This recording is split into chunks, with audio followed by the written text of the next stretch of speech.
So Blazor. Now Blazor is my favorite new feature, for a very, very good reason, and we'll come to that. So who is behind Blazor? Well, Blazor's been made by this guy, Steve Sanderson. Years ago, he was the guy behind Knockout, which for me was the first really good JavaScript framework. He's been working in JavaScript frameworks for a while, and I think it was about 18 months ago, he just rocked up and said, I've got a new thing, check it out. And everyone's like, wow. So let's have a look at that new thing. So the new thing is called Blazor, and basically, many, many years, we've been working on web frameworks.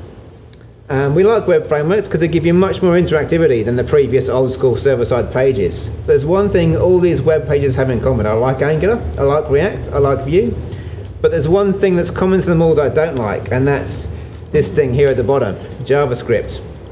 Unfortunately, JavaScript is the de facto for the web, even though it's got nothing to do with Java. It's just got named that way because when JavaScript got its name, Java was the new thing, and so let's make it sound good by making it called JavaScript. But then quite recently, and in fact in recent years, people have stopped finally using Internet Explorer, which means we're getting new browser features. We're getting new browser features where in the sort of noughties and 90s, browsers were just fighting with each other trying to have the best features. Browsers are now moving forward in a kind of standards approach where they're all agreeing to use the same standard, which means we're getting those features, not getting these features that only this browser has, like VBScript. So one brand new feature, I say brand new, but it's been viable the last 2 years, is this thing called WebAssembly. So what WebAssembly is it's a kind of common sandboxed virtual machine into which you can place compiled code, and that then compiled code can interact with your DOM. So you can put all sorts of compiled code in there. You could, compile C# code or anything that you compile into the bytecode supported by WebAssembly can then run inside the browser. So what is Blazor? Blazor takes a minified version of the .NET framework and compiles it to run inside WebAssembly. So what Blazor does is it takes .NET framework, runs that in WebAssembly, adds a rendering engine, a templating engine on top based on Razor, and then it's that WebAssembly and .NET code that interacts with your DOM the same way JavaScript would interact with your DOM.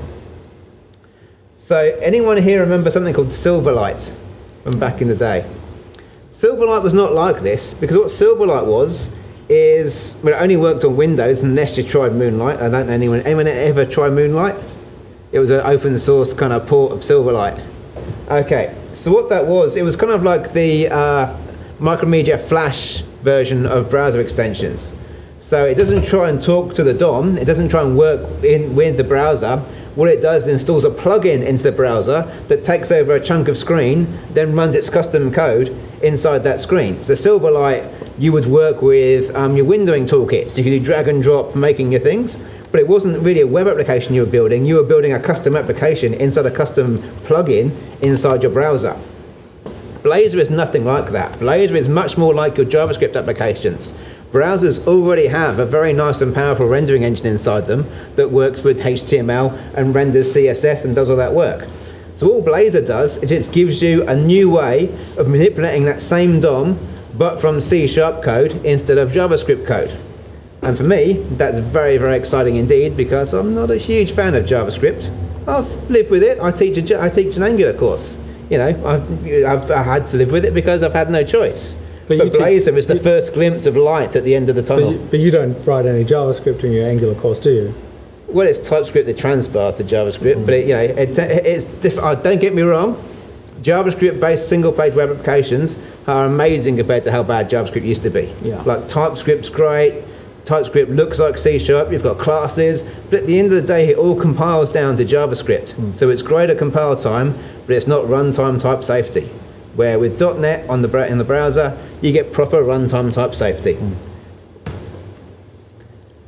So there's two ways of actually running Blazor, because they made this Blazor thing, but the problem with the first client-side Blazor that runs inside the browser is it's still quite experimental. The thing that's stopping that being ready is it can be quite big.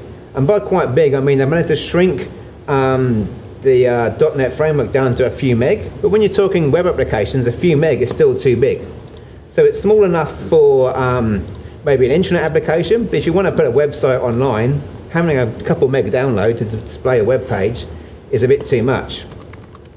So server-side Blazor is a bit different. What they've done is they've carefully built the Blazor rendering engine to be fairly flexible in how you run it, which means with server-side Blazor, what they do is they put the Blazor rendering engine and all that kind of component stuff, everything they've made on the server, but then just use it to generate the DOM, send the DOM down to the client, and back again over SignalR. So what happens with server-side Blazor is you click something, it sends that click event back to the server works out the changes, then uses SignalR to real-time send just the DOM changes back down to the client. So it's actually very efficient, but it does have latency. The latency is how long it takes events to go up to the server and come back again. But it works really well if you've got low latency. So let's take a look at some of those things. I have got a browser here. I can go .NET New.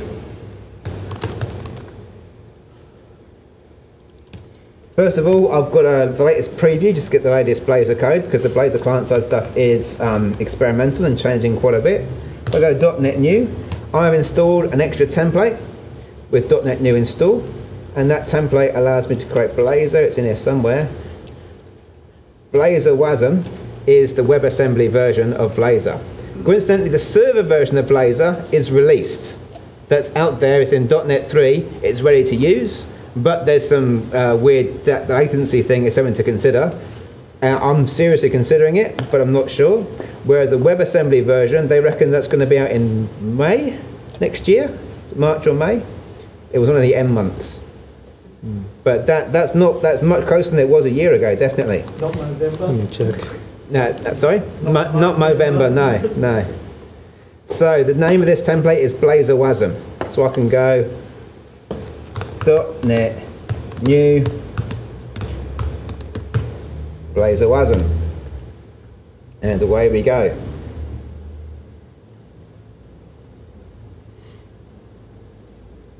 Looking good so far. Let's run it. .NET run.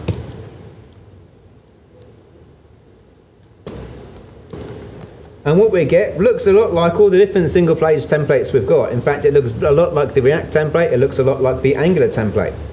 And once it's finally finished running, here it goes. It's slightly cooler than both those templates. It is slightly cooler. It's got some very cool features. So let's have a look. It's got a gradient. Here we go. We've got an application.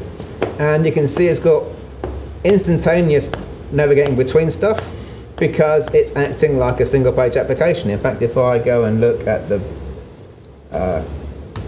Control F12, so if I open Control F12, doesn't want to open Control F12, DevTools. There it is. If I watch the network, you can see there's no requests being fired by me navigating to and from these pages. If I hit this fetch data, you see there is a request being raised for a weather.json file. If I go in the home page counter, I can click me, and it's acting like a single page application. Let's take a look at the code for that.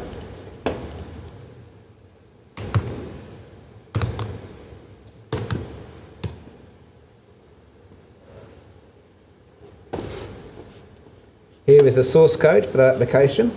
And you can see we've got a program.cs, looks very familiar, got a startup.cs. Things are a bit different here though. We're not doing our standard stuff, we're just bootstrapping this component thing.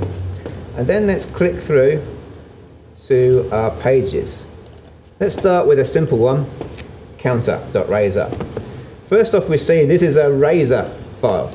So anyone's ever worked with MVC views, anyone's ever worked with Razor, it's going to be very familiar. If you're not familiar, it's kind of a templating engine where you can write C# code and template together, with this kind of @ symbol being the insert my value here. So you can see we've got this thing here called page. I really like this. That's all you need to do to set up that as being mapped to that page. So the slash counter page is mapped up there. Then we've got this bit of code here to insert a value. Then we've got this code block. And what goes inside this code block is some C# code. And it's got a very simple on-click, run this function, and it adds one to that function. So all the sort of code you would write in JavaScript, you're now writing in C# code. Let's run it again and take another look.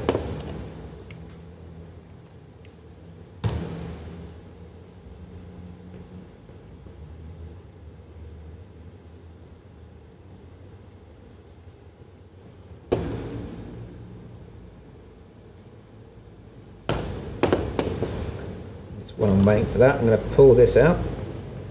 Too far. Close that one. The next thing I'm going to do is pull that across a little bit. And now I'm going to clear that. I'm just going to reload that whole page. And let's have a look at what downloads.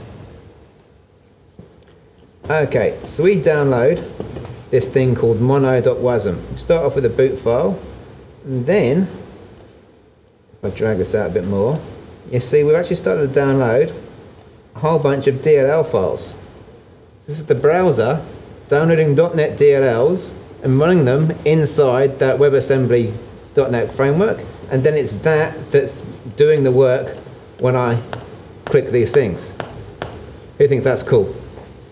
My feeling is it might not be Blazor that wins in the end, but at some point people are going to start using WebAssembly to write code for web applications, and it means we no longer have to use JavaScript. I don't care what wins as long as JavaScript dies. But this is actually the best one I've played with yet. It's amazing stuff. I actually really like C#, and I really like Blazor templating engines. This is very cool. I'll show you one more bit of code in this sample template. A few more things. This is really nice to use. You've got like master pages, so that just works. I believe we've got a kind of shared thing here. Yeah, we've got main layout that puts our kind of crime around the browser. Really nice. We've got the ability to create our own little bits and pieces of components, just like this. And it's kind of self-wiring up. If I add a new file in here, with a page thing like this, that wires it up to the routing. So it kind of sorts itself out for you. It's also got the ability to create components. Those components have inputs, and it's got the ability to have event handlers. The only thing it does sometimes need is to use browser features like local storage. You do need to do that via interrupt calls to JavaScript.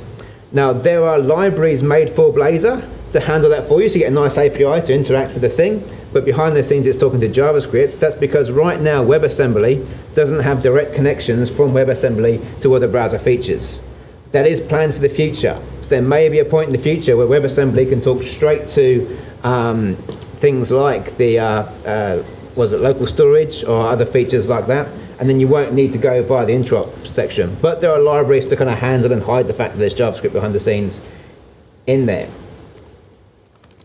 Another thing to point out, if you compile this application, in fact if you publish it, turn it into a set of files, you can take this built single page app application and host it anywhere. You don't have to host it on a .NET server, because you can actually just compile up the client side stuff, put it anywhere, put it on a CDN. You can create a client side app in Blazor and get it talking to a Java or a PHP or a Ruby service. It's totally decoupled from .NET on the server in this client-side version, because this compiles up into WASM. So that is client-side Blazor. That's a very exciting thing, but it's not quite ready for real-time use. Let's take a look at the alternative, which is the server-side Blazor. So what I've done here on the server-side Blazor is I've basically taken an application that had our to-do items in. We previously had a web UI, and I've just dropped the web UI and put Blazor in instead. So what's interesting about the server-side Blazor is all the runtime stuff happens server-side. So we're in the client-side. In fact, I didn't show you that. That's gone. So on the client side, if I want to talk to the server, I've got to raise JSON requests. So I actually use HTTP client inside that Blazor application to send requests up. On server-side Blazor, it works very differently. It sets up a SignalR, which I'll talk about more in the future. SignalR is a real-time bidirectional communication framework. Uses WebSockets. And it uses that to kind of send events and take DOM changes down. But it means that when I'm running a Razor app here, and here's an example where I've added a to-do page, it means I'm free to inject in access to my commands and actually run my commands directly inside my CQRS commands, directly inside my Blazor page. So what I'm hoping to get through here is breaking up your app into commands and queries. Means those commands and queries are reusable chunks. I don't have to call them from MVC controllers. If I've got something new, like Blazor, I can call them from Blazor, or use something new like SignalR, or something new like gRPC. They're reusable from all of those places. I don't have code locked down inside my controllers. I can invoke the same thing from somewhere else. So here's your classic kind of to-do item. I've got a list of to-do item view models, and this code, pretty easy to read. If I've got some data, I'm going to do a for each through and print out the to-do items. And then on initialized, I'm firing my get query. And if I tick a checkbox to mark something as done, which is here somewhere, there it is. I've got it on click somewhere. Yeah, if I click on here, on click toggle item, then this will send that event to toggle the item. So I'll send an update command. When the update command's finished, I'll redo a fetch and reapply the changes. So let's take a look at that running.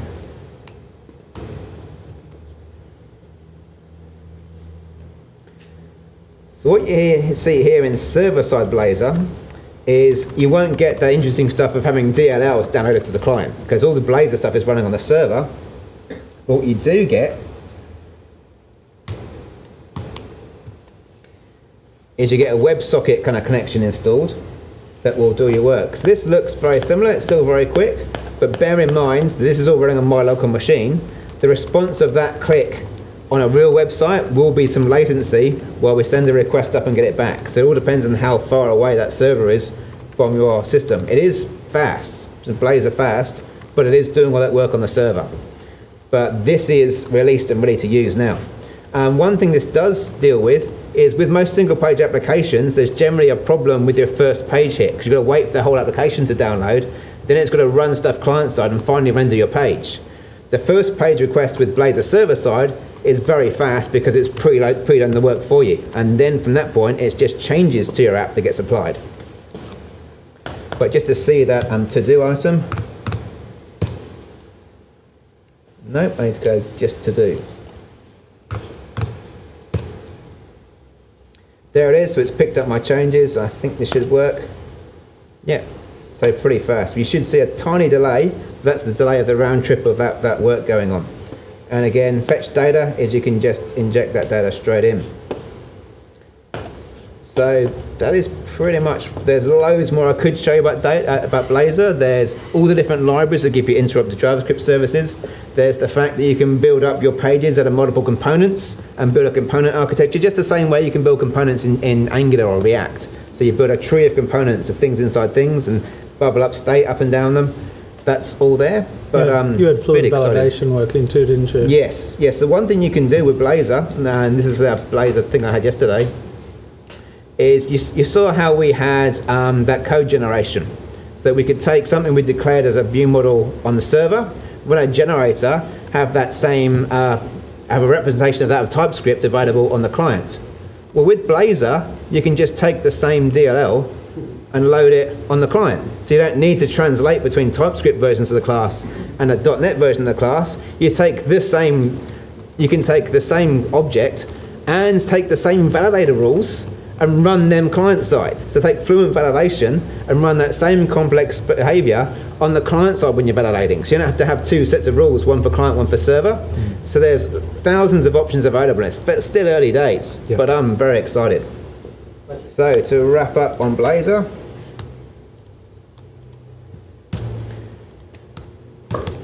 Server-side Blazor is released and out there. It's ready to go.